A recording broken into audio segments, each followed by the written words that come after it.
নোয়াখালীর বেগমগঞ্জের একলাশপুর ইউনিয়নে ভয়াবহ অগ্নিকাণ্ডের ঘটনা ঘটেছে। এতে একটি মার্কেটের 10টি দোকান পুড়ে ছাই হয়ে যায়।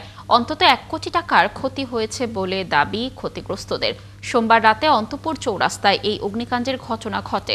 এলাকাবাসী জানায়, রাত 12:30টার দিকে জামাল মার্কেটের সুবন ম্যাট্রিক্স থেকে আগুনের সূত্রপাত হয়। মুহূর্তের মধ্যে আগুন দ্রুত পুরো মার্কেটে ছড়িয়ে পড়ে।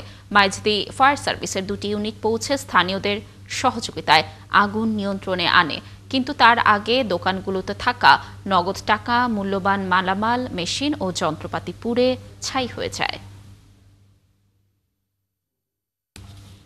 এখানে দোকান পোড়া গেছে প্রায় 10 থেকে 12টা দোকানের মতো, সবগুলো পুরোপুরি পুড়ে গেছে। আমাদের দোকানে সব মালামাল পুড়িয়ে ছাই হয়ে গেছে। অনুমানিক আমার দোকানে প্রায় 15 থেকে 16 লাখ টাকার মাল ক্ষতিগ্রস্ত হয়েছি আমি। সমস্ত দোকানপাট জ্বলে পড়ে ছাই হয়ে যায়। এখানে প্রায় 1 কোটির উপরে, আনুমানিক 1 কোটির উপরে ক্ষয়ক্ষতি হয়।